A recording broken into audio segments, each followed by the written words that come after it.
That's not just the sound of that first sip of Morning Joe. It's the sound of someone shopping for a car on Carvana from the comfort of home. That's a good blend. It's time to take it easy, like answering some easy questions to get pre-qualified for a car in minutes. Talk about starting the morning right. Just like customizing your terms so your car fits your budget. Visit Carvana.com or download the app to experience car shopping the way it should be. Convenient, comfortable. Ah. Man, that sunset is gorgeous. Grill, patio, sunset. Hard to get better than that. Unless you're browsing Carvana's inventory while you soak it all in. Oh, burger time. So sit back, get comfortable. Carvana's got thousands of cars under $20,000 just waiting for you. I could stay here forever. Carvana, where car buying meets comfort meets convenience. Download the app or visit Carvana.com today. Well, hello, and welcome to the Growth Mindset Podcast. Join me, Sam Harris, on my journey of curiosity and growth. I have conversations with some of the world's most fascinating humans, from billionaires to Olympians, and most everyone in between, such as suspiciously happy people and even a hitman. Success isn't just for successful people, it is earned, and you can earn it too. I find out how ordinary people become extraordinary to fuel your own growth mindset.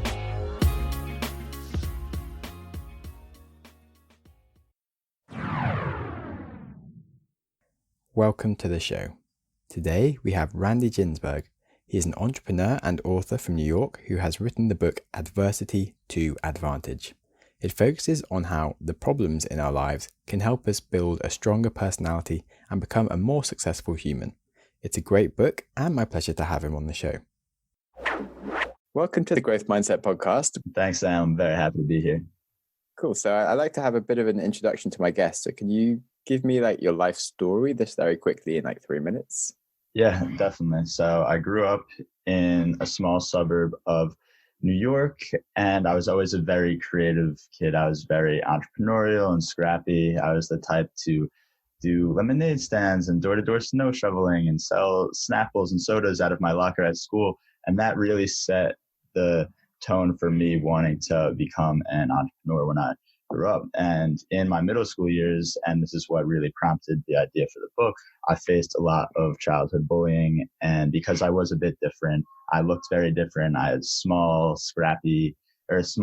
greasy blonde hair, buck teeth, acne, just any appearance, skinny appearance wise, I was an easy target. And so this was something that had built up, and over the years I took a pretty profound toll on my mental and physical health. And I was avoiding school. I was a big athlete and was avoiding practices and games that I usually loved because I didn't want to see people. And then in my senior year of high school, I started my first business, more serious business, buying and selling sneakers and high-end pieces of clothing on the internet.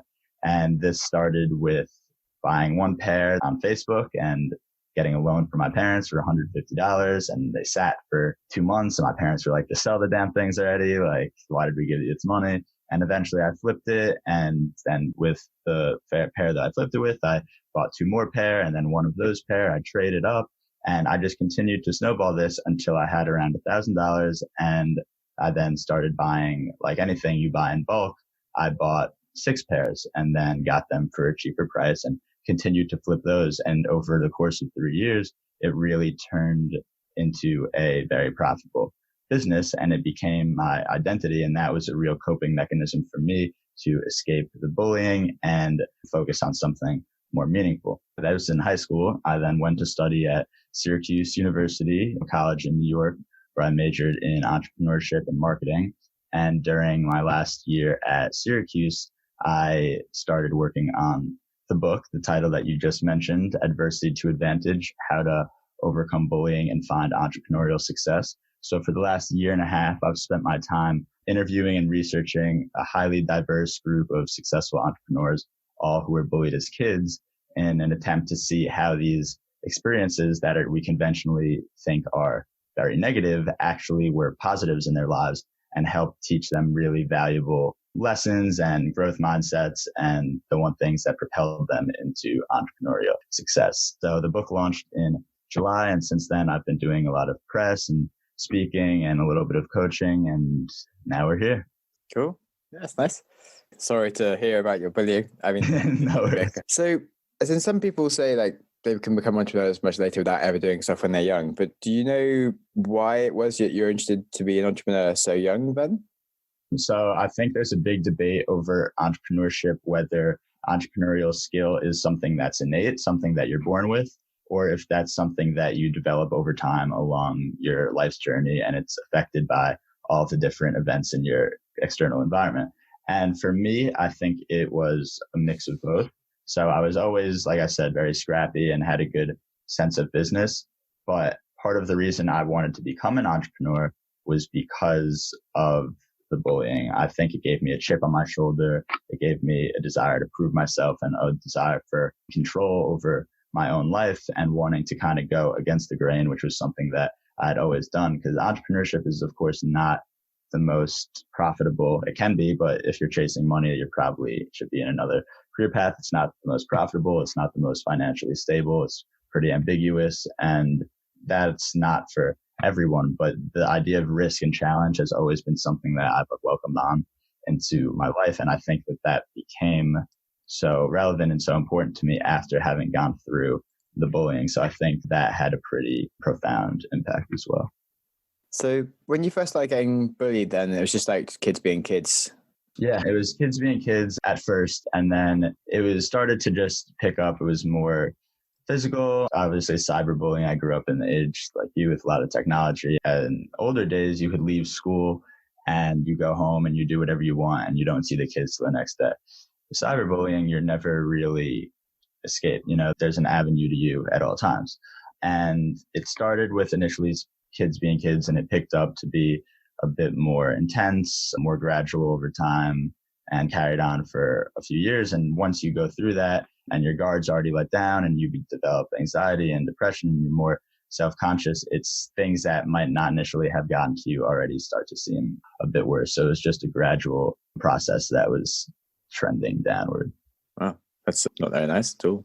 Yeah, I haven't really experienced much cyberbullying, but I've never been hugely active on kind of things. And I guess I was a bit old by the time Facebook became a thing. As technology has developed, so like even kids who are just growing up, like I still was on the forefront of Facebook, Instagram. Those came out towards when I was in the middle. Facebook was like when the end of middle school, but Instagram and Snapchat were much later. For kids growing up with it now, I have like cousins who are 7 with iPhones on Snapchat and Instagram. That's what I think really is going to give it 5-10 years. It's going to have a big effect on a lot of people.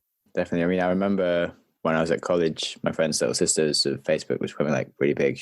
She was just like completely addicted to it, just couldn't get off it the whole time. You're like, but there's a world outside. Like, what are you doing? Like, it really doesn't matter. You won't even talk to these people in 5 years' time. Like, you're just like, this is stupid. Yeah, 100%. And there's all this hype over likes and comments. There's divining the self-worth. And yeah, there's a lot of issues in that I find with starting kids too young on.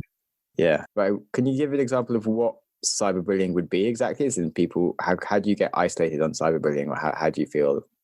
It could literally come over someone just texting you like, hey, you suck, you're a loser, whatever. Or you could be on Facebook and you post a picture and there's a bunch of comments of people saying mean things. It could be on Instagram, there's a bunch of comments on people saying mean things. It could be someone posting a video about you, directing you and putting that out into their social sphere and having other people like and comment on it. It's just more of a direct avenue, and things like you say something in words, in verbal, in-person confrontation, and you could always remember the words, but the words go away. You post something online that's always there to stay, and anyone who crosses exactly. So I think awful. When you think about it, it could be bad. Yeah, sorry about that. Yeah, I mean, I thought they were supposed to be getting better at like dealing with cyberbullying stuff. Were there ways to report things back then? Yeah, there are ways to report things, but it's more of just getting. Yeah, it still can. You know what I was, like, there's not going to be a Facebook police. It's going to say like, "Hey, stop bullying." Then delete the comment, and then they can post it again or whatever. But I know Instagram and a bunch of like governmental officials and mental health officials and everyone else are working together to try to put some better like AI processes in place that can better detect like hate language and things like that. Interesting. Okay, cool. And then you said you got into starting your business and then that helped you a lot. Yeah. So so the bullying was still all going on at the same time when you first started it, you like getting the sneakers and things. But then it was kind of social credit from having cool sneakers and like being someone that's sort of making money sort of suddenly made people kind of find you like a bit more interesting, or what changed? Yeah, I don't think it was necessarily social credit in a sense, because I would wear like things that were against the norm. I would wear sneakers that were against the norm. So I still honestly sometimes would get bullied because of what I was wearing, but it was more that it gave me an outlet just like after school. Instead of going on Facebook and doing all this, I was going on Facebook and looking at sneakers. I was on different websites, on Soul Collector, which is another blog, or these different blogs, and looking at sneakers. I was talking to people and making business deals, but also just the making the money, the finding success was obviously something that in finding success in business was something I enjoyed, but that also gave me the confidence to say, hey, I did this from scratch. Like I really did something. And when you carry yourself better and you have a bit more self-esteem, you project that and people start to see you as what you actually are. And so I think the whole process of just starting the business and using it as a mechanism and building up my own confidence then earned me the respect from other people. And it also just stopped mattering to me. Cool. Okay. And then, so you went on to your university degree. And so it was just whilst you sort of had the idea for the book about how it helps you, you thought you'd sort of just do some more research behind it? Yeah. So I was at an entrepreneurship conference in New York City, actually. And I was meeting all these incredible people, some who had just had ideas and some who had started businesses and raised $1 million of funding and had successful exits all across the board. And I was thinking what made them decide to pursue the path of entrepreneurship as well. Like the question you asked me, what made them so interested in it? And so I would hear all their answers and we would talk about it. And I realized for me that, like I told you, it was the bullying.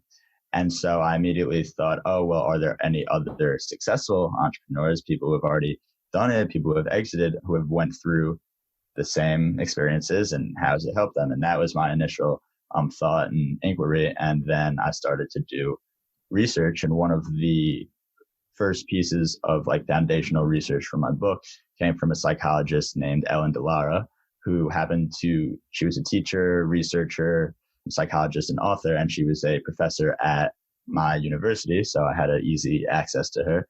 And in one of her own independent studies, she interviewed and studied 900 people ages 18 to 65 from all walks of life, socioeconomic backgrounds, races, just different professions, everything, really diverse group of people. And they had all been bullied as kids. And what she found was that nearly 50% of them reported that the bullying actually had a positive effect on their adult lives. And the way that it did affect their lives, some of the reasons they gave were resiliency. So just never backing down from adversity and being able to face any challenge that got in their way. It made them more independent and resilient. And then it helped them with their empathy. So being able to be more empathetic and relate with people and build their emotional intelligence. Another way was it affected their morality, which kind of falls into this emotional intelligence idea, the idea of wanting to treat people the way that they wanted to be treated, and knowing that had they been treated poorly, they would never want to treat someone else like that. And then the last one was the idea of goal attainment. So having the chip on their shoulder, having the desire to prove themselves and the desire to work hard to make something of themselves, considering previously they had been told that they would never amount to anything. And so these were all effects that came from the bullying, but also translated very well into entrepreneurial success and just professional success as a whole. And so once I had this kind of framework of ways that it had helped people of all professions become better adults, I then looked for that in the entrepreneurs who I interviewed. So I went and interviewed and studied a bunch of entrepreneurs, and all of these criteria checked out. It helped their resilience. And entrepreneurship, you get 1,000 no's before you get a yes. You get rejected by investors. You get rejected by speaking events, whatever it is, and needing to just power through that. It helped them in their negotiation skills, their leadership skills, hiring, firing, just dealing with people, because entrepreneurship is such a social profession.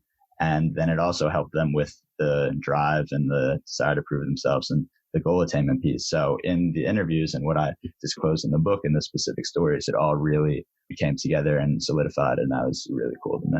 I think when we think of bullying as a whole, we think of it to be naturally and conventionally all negative. And there isn't much research out about the positive. Definitely. And similarly, like you read David Goggins' book? I haven't. No, what's that? Can't Hurt Me. But like he was abused as a child and then bullied and then has his various, like everything just seems to keep on going wrong for him continuously. But then like every single time he just got stronger and stronger and like went on to break like world records and do lots of really cool stuff. And he just had like a really good attitude to growth and like post-traumatic growth kind of thing, and everything he just always saw what he could take from it. And but I think it's partly just the mindset behind how you deal with these things. And that was a big thing, just training yourself and your mind to be resilient and optimistic. And in the book there's a lot of different hacks and studies and just mental frameworks that you can try to apply to your own life to think of not just bullying but any type of adversity as a challenge. Know how to deal with things when they come up. 100%. That's cool. Because I remember reading your book and being like, the only kind of flaw was sort of like, I know there's some science behind it, but like you keep on taking out examples of people who are bullied and then become entrepreneurs and sort of saying how this is like a good way. And you sort of, well, how many people were bullied and didn't become entrepreneurs, or how many entrepreneurs were not bullied? So it's not like you haven't got all the other sort of different elements to make like it's a big experiment, although like there's definitely people that do have this happen and like there's loads of cases. There's like a causal correlation sort of effect kind of thing. It's more of the fact that this was a way that people have expressing themselves through entrepreneurship or devoting their life to a meaningful project or purpose, whether that was going and starting a nonprofit or working for a nonprofit or then doing the entrepreneurship thing. Just it was more of the idea of dedicating your life and focusing on something that's meaningful to you. And the examples of the people in the book, it was entrepreneurship. But doing that, spending that time and purpose is a way to build your confidence and escape bullying. That was more. No, that's good. I do like it. And certainly like if you're a parent, like if your kid's getting bullied, it's not like, yes, woohoo, great. Exactly. But it's a chance to be like, okay, how can I teach my child to be more resilient? And you can maybe facilitate them having like a better experience out of it as a result and not getting too caught up in it as such. Like studies have shown that only like 30% of kids will go and seek adult help when they're being bullied. I know for me, I never went to my parents at all, tell them anything about it till I was like 18, 19 years old. And that was by way, this had all passed. It was tough, but like you said, it's just for parents who read it, it's being able to see that if my son is going through this, one, how to look for certain signs that if their kid isn't going to them, how they might be able to pick up on it earlier. And then two, like you said, just if they are verbal and open with it, what tactics and methods can they use to kind of just attack the challenges as they come? And then also if they have any entrepreneurial ideas or interests, how they can leverage those to grow them and become better. Cool. Can we break into those points? How, as a parent, could I pick up on that earlier? Yeah, to pick up on it earlier, I think it's very subjective based on the kid. But for me, for example, like I mentioned, I was a huge athlete. I played on all the sports teams. And then the kids who were on the teams were some of the people who were bullying me. So, for example, basketball was my favorite sport ever. I couldn't get enough of it, couldn't stop watching it, whatever. But then as the bullying really hit a high, I started faking sick for practice. I started not wanting to go to tournaments. I started not wanting to associate myself with it at all. And so if you're a parent and you see that there's something that your kid really loves or and has loved for years, and then they start to stray away from that, then that could be a red flag. Also, just I used to be a good student. My grades dropped significantly. I used to want to go outside more. I stopped wanting to go outside. I started getting more headaches and more stomach aches, some of which were real, some of which were fake. Just picking up on these patterns and behavioral patterns that might seem off the norm instead of thinking, oh, maybe he's just in a mood. Maybe he's trying to dig deeper as well. Yeah. So, what do you think would have happened if your parents had said, oh, you seem to be ill quite a lot. Like, are you being bullied or something? What do you think would have then happened? Again, I think subjective, just because it depends. For me, I was embarrassed and I didn't really have that relationship where I wanted to talk to them.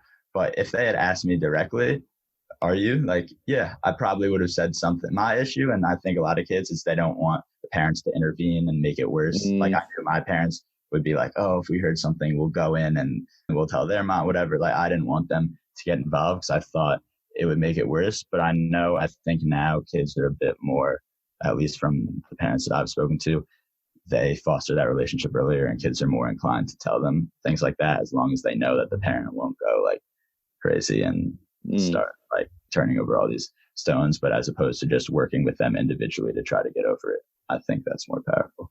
Yeah, it's interesting. Okay, and then, so how can a parent then help their child if they are being bullied?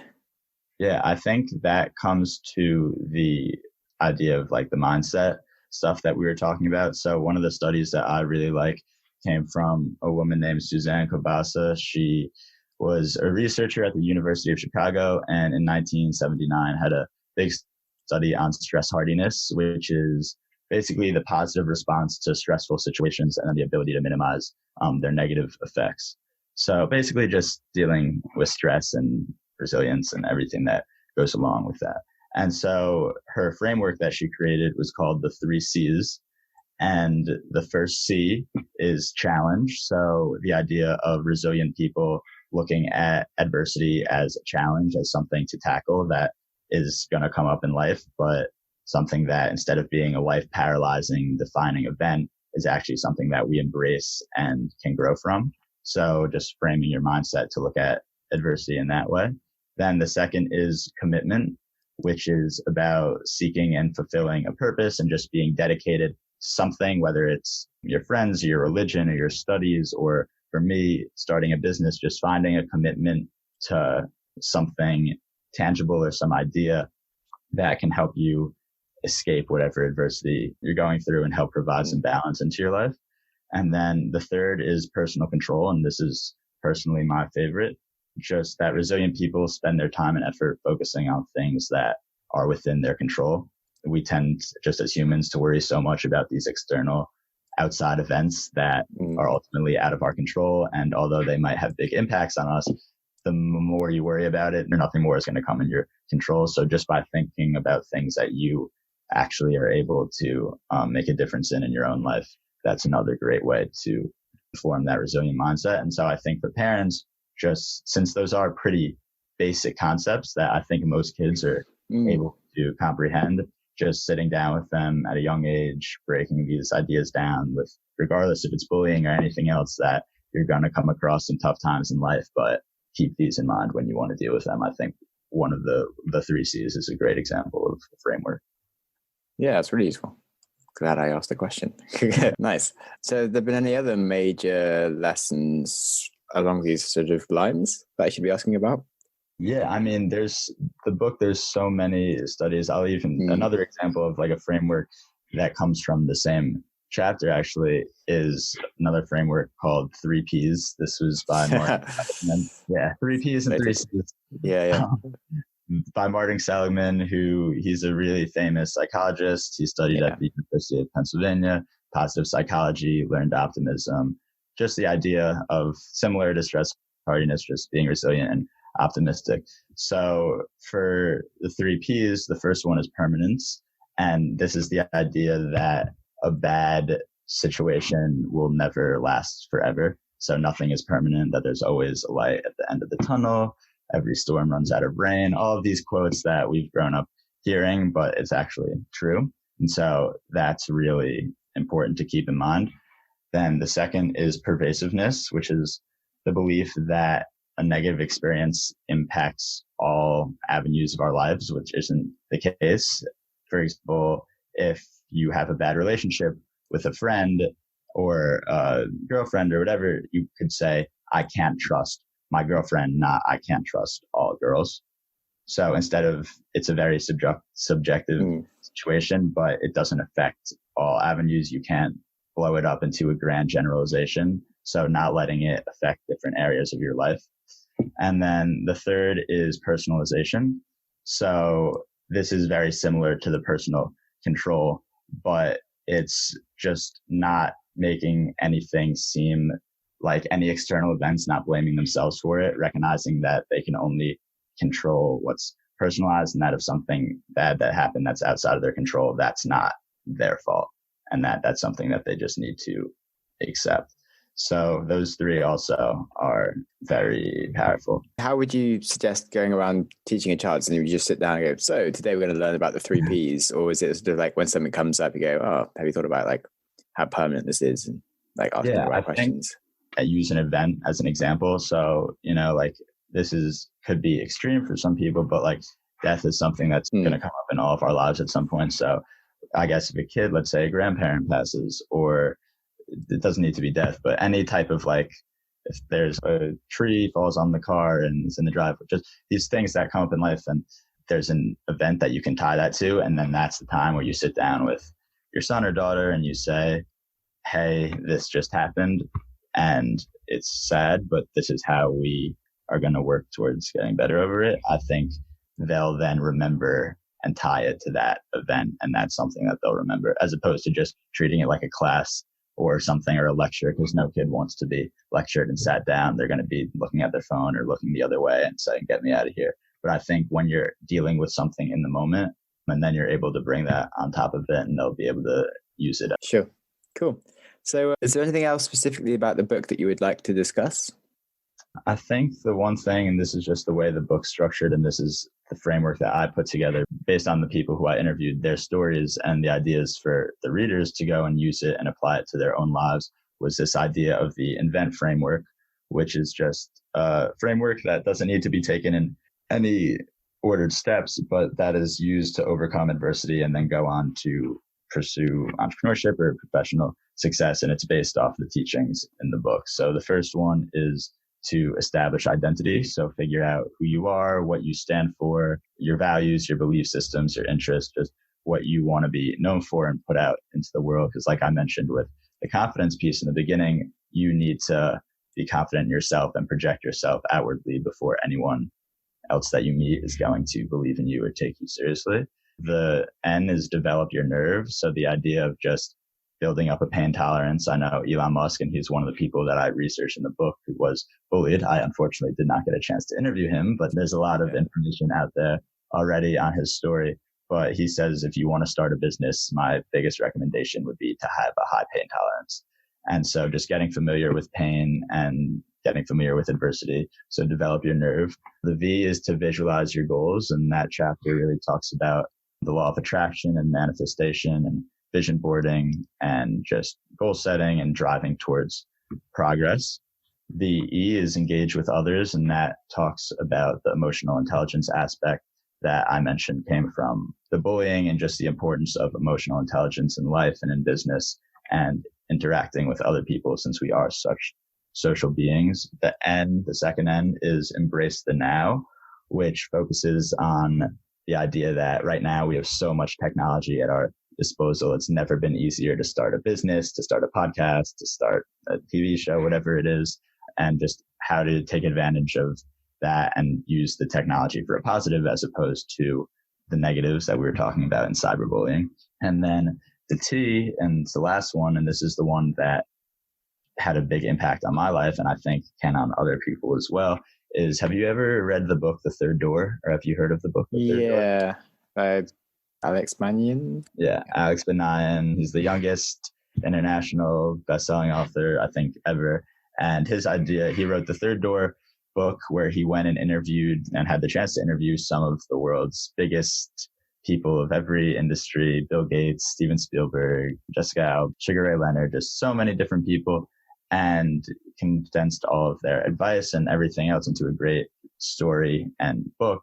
And his idea was the third door framework. So he viewed life as a nightclub. You had the first door where everyone waits online to get in, and they wait hours and hours, and it might be at capacity, and you're just there.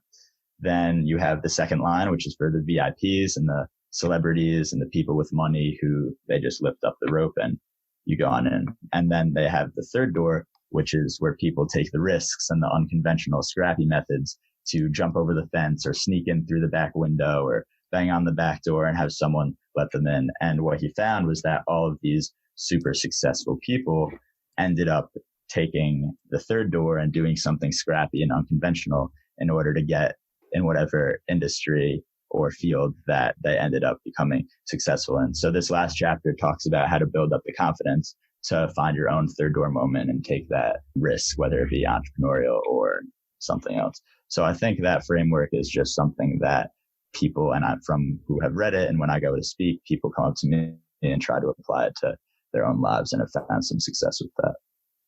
Cool. And then, I guess I'd just like to ask a bit more about like how you marketed your book, because I'm quite interested in authors and getting success and writing a book myself, and it'd be quite fascinating to learn some top tips around, editing and getting an audience. Editing wise, I worked with I had a developmental editor, a copy editor, cover editor, I had a layout editor, and this was all through the program called the Creator Institute, which was headed up by a professor at Georgetown University, a university stateside in Washington, D.C. And he works with a bunch of college students and adults and has his own independent publishing press and just works them through this structure of creating books. So this was initially offered as a college course at Georgetown, and then he spun it off into other people because he had so much success. So I actually met him at that same event that I was talking about, the entrepreneurship event. So that's kind of part of what ended up with you writing it. Exactly. Unlike traditional publishers where you'll have an agent and the publisher will promote your book and take a cut, they don't do any marketing for you. So on one hand, that's great because you have all your royalties, but at the same time, it's on you to get the press out there. So since launch, I was doing a lot of cold emailing to press like Inc., Newsweek, Entrepreneur, Forbes, Psychology Today, all these different outlets, freelance journalists and journalists with them, and made a press kit and sent that out and sent them copies of the books, very similar to the way I reached out to you. And of course, you need to have a good product because I'm sure they get thousands of submissions a day. But also the power of a targeted cold email is really special as well if you write it right. And so for me, I had great success with that and was able to land a bunch of press, a bunch of podcast appearances, speaking gigs, all from the cold email. And certain press outlets, depending, you see the name and you think, oh, the name, and it carries so much credibility, like you see Forbes and you're like, holy crap, it's Forbes. But at the same time, it really depends who's writing the article for you. And this is something I learned after, because you could have a small guest writer on Forbes who only gets 2,000 views on their article, or you could be on a random blog that has like a really religious readership of, I'm making it up, 50,000 views an article. And that blog is going to have a lot higher ROI than in terms of actual sales or opportunities after. Then that being said, like if you get the one in Forbes, it's easy to just put it in your like link of like, oh, and you should probably have me on your site because I was on Forbes.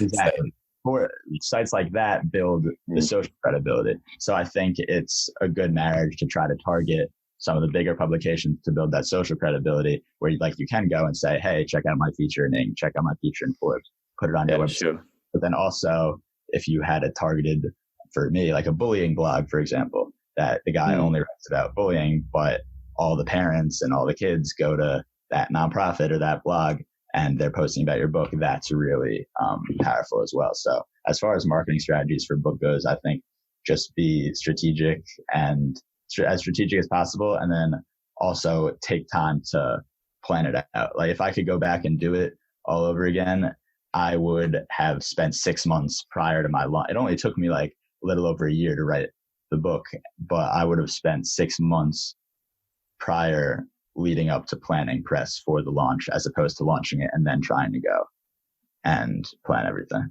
just because stuff always takes longer than it seems. Definitely. Interesting. Thanks. Very insightful. I know you said you wanted to write a book, so if you have definitely in that, I can hook you up with the guy who did it because he works with I think he's working with 500 authors this year. Wow. Pretty young and first time authors. Cool. Yeah, thanks. Definitely look into that. Nice. Okay. So I guess the last few questions are, what is one of your earliest memories? One of my earliest memories that ironically ties into entrepreneurship was I was 4 years old and my dad, as a side hustle, is photography. He loves nature photography and he'll sell his pictures. And we used to go to craft fairs in our area all the time, and I would help him mount the pictures. I would help run the booth and help sell them for him. And that was one of my first memories of business. And one of the things that I always fell in love with growing up was we would spend our weekends going to these craft shows and art fairs, and just he'd pay to have a little tent and we'd set everything up. And that was something that always stuck with me. And I think probably had like a subconscious influence on my desire to also be entrepreneurial. Cool. That's nice. And then what's the kindest thing that someone's done for you? And you can't just say bullying. No.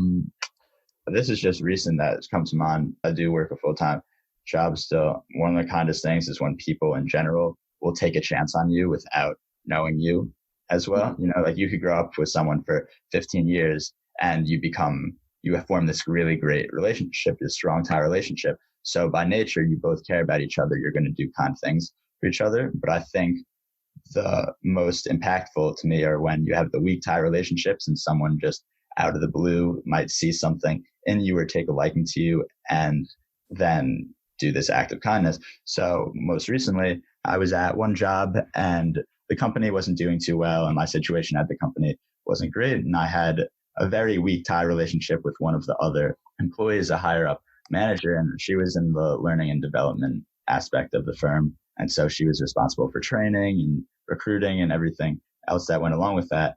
And we just sat down and had a really in-depth conversation actually about it. So happened by her reading my book and relating to it and wanting to sit down. And that started this whole relationship. And she just took it upon herself, since she knew I was unhappy at the initial job, to start to help me look for other jobs and put massive recommendations out for me on my behalf after only knowing me for however it was, 30 days.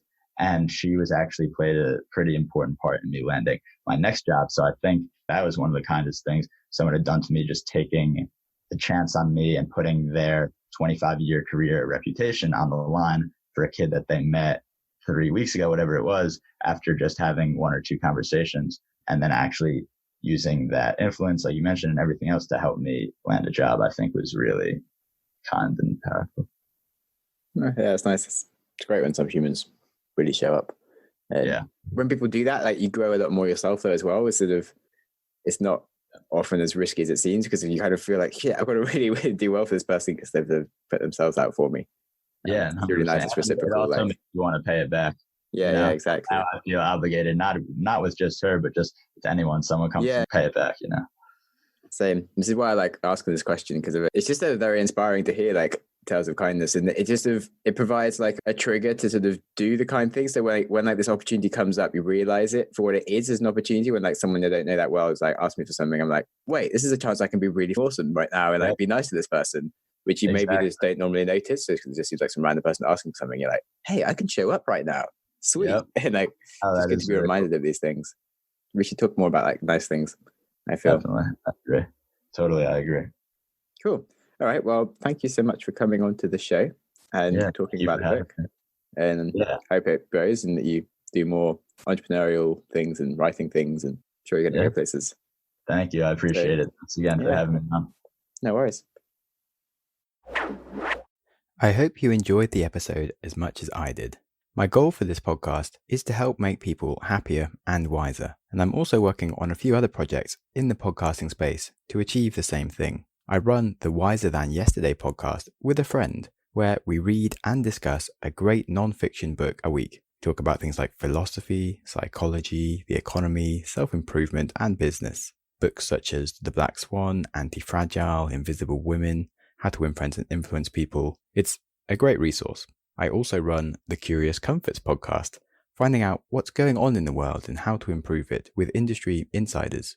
We've been focusing on the effects of the coronavirus lately, but I also discuss broader things like climate change and AI.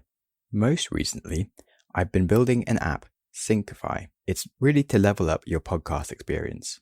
You can connect with your friends in the app and listen to the same things. So you can listen live in real time with each other, or create shared playlists and catch up at your own pace. You learn so much more by discussing ideas with friends. It's really silly to listen alone. You can also discover and share brilliant episodes with ease without having to try and recommend podcasts in different apps and just it all getting lost and confused. So it's also good for combating isolation and mental health. I personally find social media quite antisocial, and I just don't find it easy to reach out to friends to chat for no real reason. But I do love doing things with other people, and listening to the same content means that I can naturally talk about the same things, and it just gives me that friend time without going out of my way. So I really hope that it can help you, and I just would love you to try out the beta version and help us build this. And obviously do invite your friends. It's all about friends. So you can find out more about Syncify app by going to syncifyapp.com. Thanks for listening. Congratulations on listening to a whole episode of the Growth Mindset podcast. Before you race into another podcast, try pausing. Ask yourself, what have you learned? What could you change? How will you make that change happen? Did you press pause? Knowledge is useless without action. What did you learn? What should you change? And how will you make that change happen? You can tell us what you learned by contacting us through the website, growthmindsetpodcast.com, and feel free to connect with us or our guests, or just peruse the show notes. Our Instagram is @growthmindsetpodcast, or follow me @SamJamSnaps for a daily reminder to stop using Instagram. If you enjoy random acts of kindness and want to support the show, you can support us on Patreon or leave us a review on iTunes, and you'll make me very happy.